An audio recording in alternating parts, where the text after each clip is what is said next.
Namaste. The miraculous power of mantras. The ancient sages in India got siddhis or superhuman powers through their austerities, their tapas, and their discipline that they continued through their meditation. And through their siddhis, they made certain eye-opening discoveries. And one of them was that the universe was made of energy, frequency, and vibration. And they discovered that nada or shabda, the sound, was the most important frequency of all. Hence, they came up with mantras. And mantras are divine utterances or sound frequencies. And then the discovery of Om happened. Om is a three-syllabled sound, and there is a whole scripture called the Mandukya Upanishad which deals with the meaning of Om. Also, Sage Patanjali is in one of his commentaries mentions Tasya Vachakam Pranavam, which is its word is Pranavam or Om. By it, Sage Patanjali refers to God, Brahman, the supreme consciousness, or the source energy. So the sound of God or the sound of source energy is Om, is what Patanjali meant. Also, there is a scripture called the Agam Nigam Shastra, which is a conversation between Shiva and Shakti asks, the creation, the secrets of creation, and Shiva says basically that Om is the beginning of creation. And then he goes on to explain that Om is divided into three branches of sub-sounds, which are Sattvic, Rajasic, and Tamasic in nature. And they were Hreem, Shreem, and Kleem. And from there, they were further divided into Bija mantras. Now, this is important. We need to understand what a bija is. A bija is a seed. So, if you're looking at an apple and you have about 7 to 8 seeds, each seed has a potential to create another 10,000 apples. So, it's just that pod of seed which has a potential for creation. And bija mantra works similarly. It is a sound, it is a divine sound which has a key to unlock a lot of potential in the body. Similarly, the Kundalini system, if you take the 7 chakras, we, for the time being, keep the Sahasrara, the crown chakra away. The Shat chakras have a bija mantra. So Yam, Vam, Ram, Sham. So these are all sounds specific to each chakra, that heal each chakra, that align each chakra.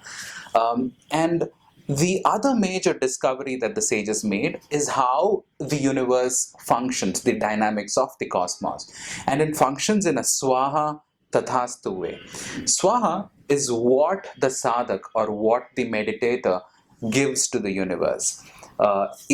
If I give a meditation or if I chant a mantra and I chant it mindfully, I'm giving it on to the universe.